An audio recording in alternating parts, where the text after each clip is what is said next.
Hello, so today we're aiming to install USB Type-C charger into a Supra. It's super fast charging. It's one of the modes that I love it.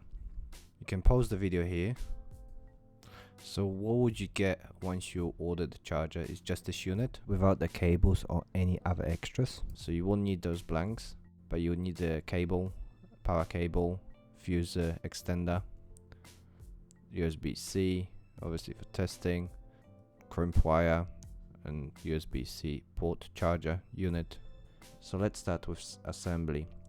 So this module has two USB-Cs. I already got the other side crimped. I'm just doing this side just to show what I'm doing. So I'm squashing a case with a cable in it, and then we'll poke it with the sharp end to lock the actual cable in.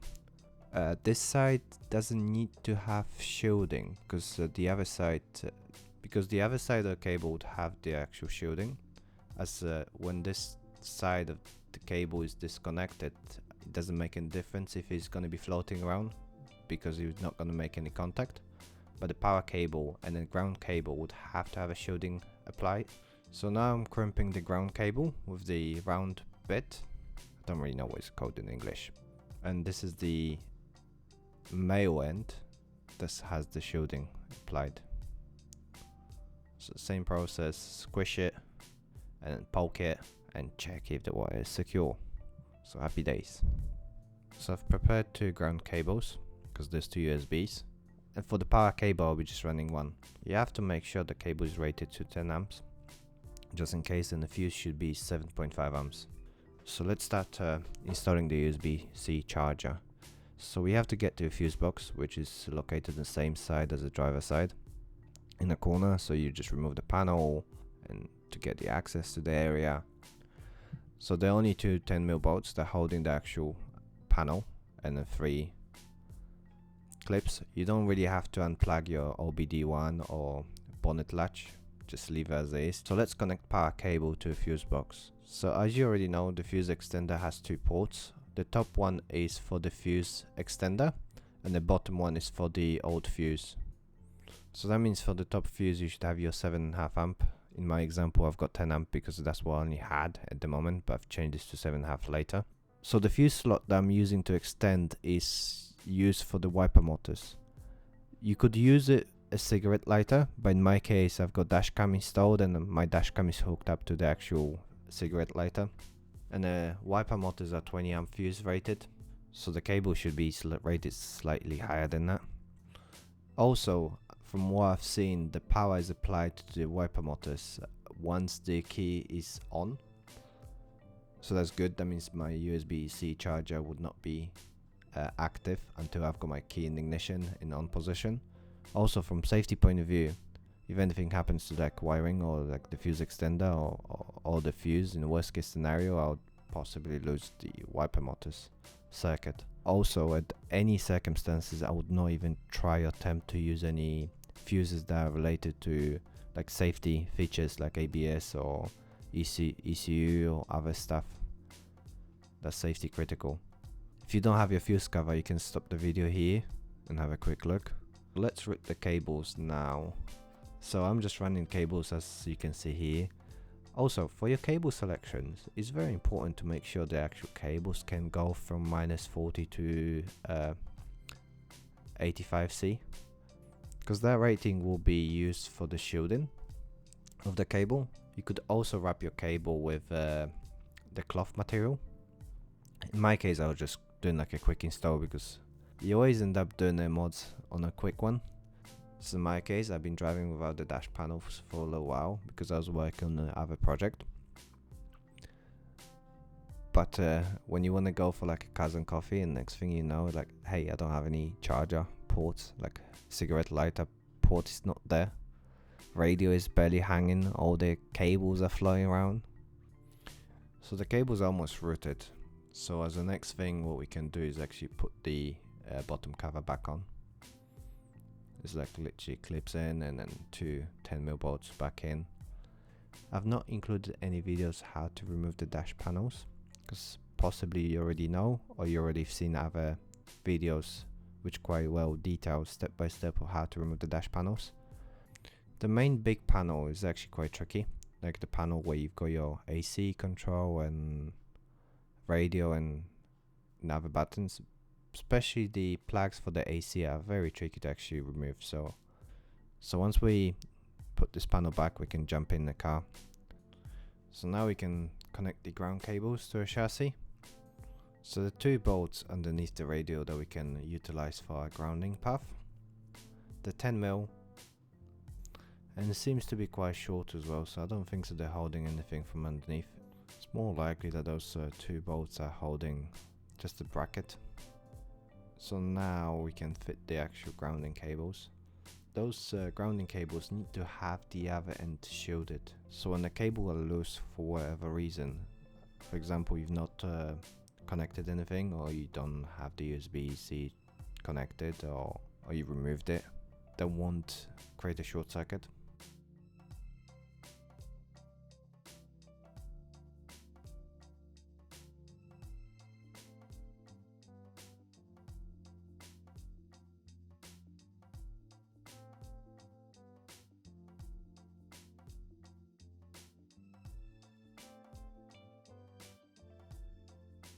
So here is a better look of the grounding cables ends and its shielding. I made those cables longer as well, so if I ever need to take the dash, it will be easier for me to actually disconnect the USB-C and then other cables for any other maintenance in the future if I need to. This is a little bit off topic, but did you ever had to change your metal shielding thing for holding your doubled in radio?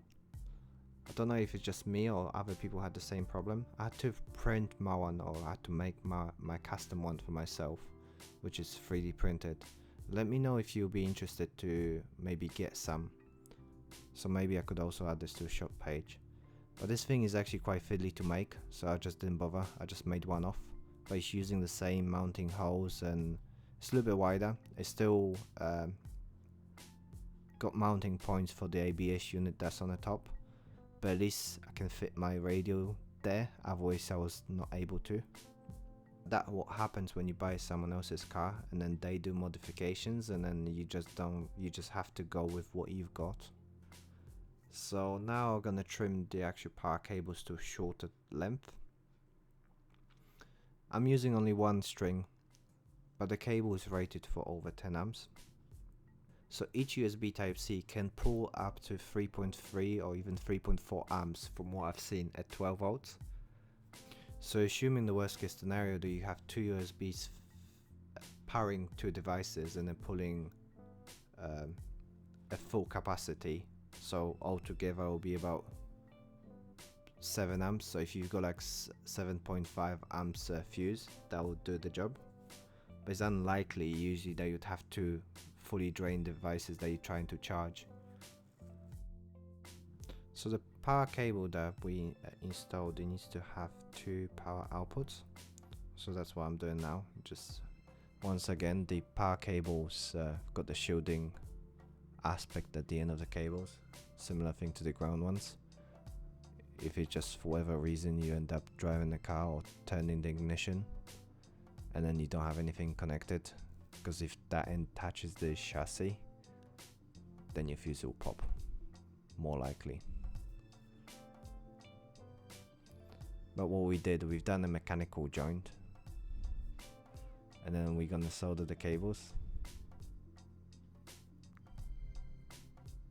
Make sure whenever you're soldering inside your car, you always use some sort of protection. In my case, I just use some cloth to make sure if any solder drops, it won't make any stains on the car, because solder is so difficult to remove from the interior.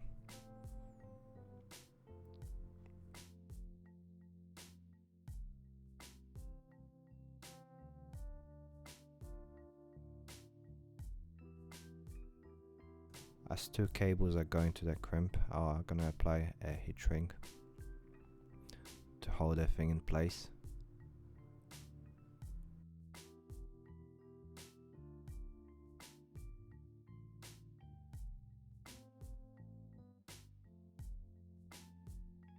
And then that's sort of outcome. So you got 2 positive and 2 negatives. So before we connect to the USB module, let's find out if the actual power voltage and all the other stuff is correct. So just verifying for my grounding, and then my positives are there, and then just to verify all my crimping is done. So I can see 11 volts when the ignition is on, and then 0 when it's off. So happy days.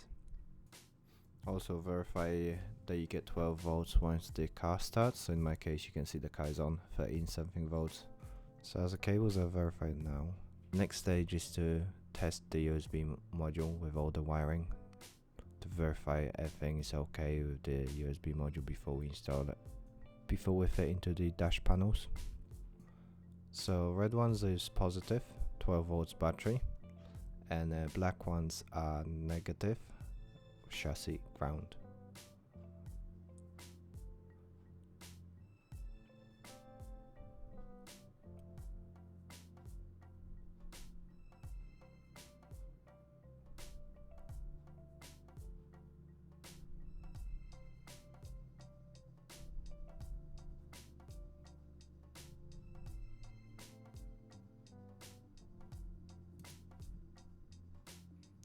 Phone is switched off, keys in ignition, charging active.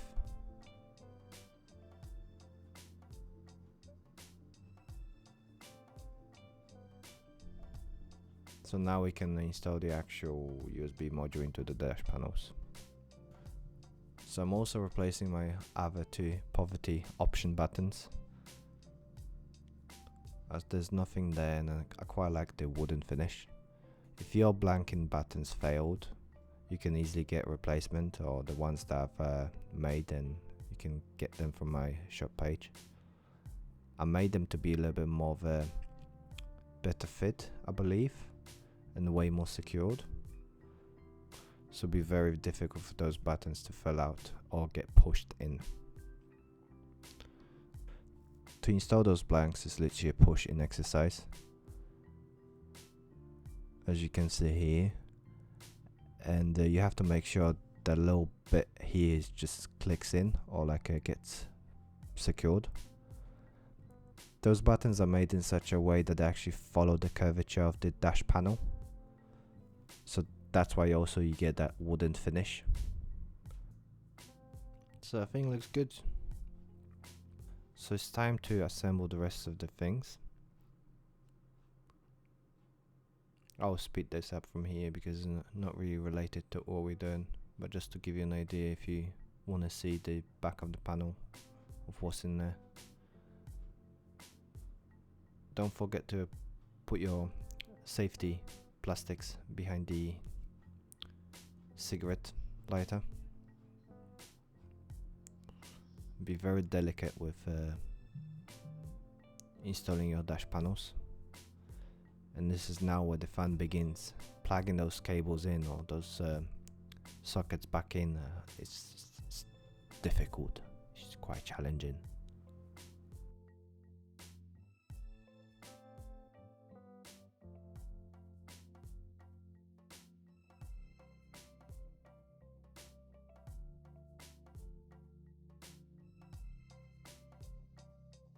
So as one of the final steps now is to actually connect the charger. So with those extra cables that I made, it's so easy now to actually connect the cables.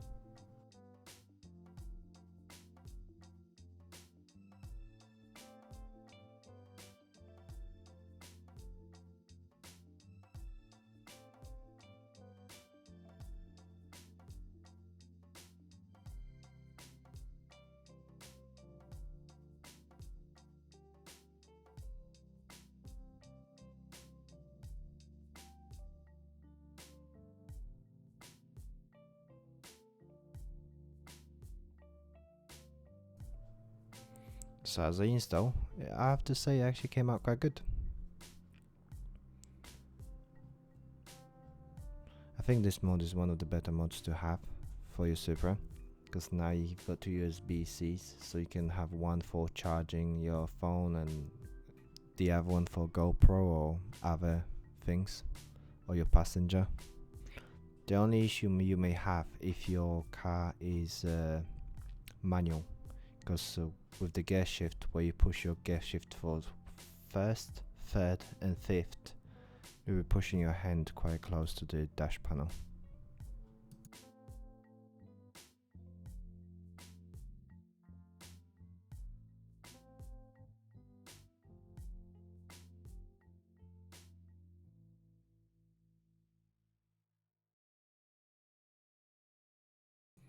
I hope you found this useful, and then thank you for watching. Don't be shy to leave a follow, and see you next time.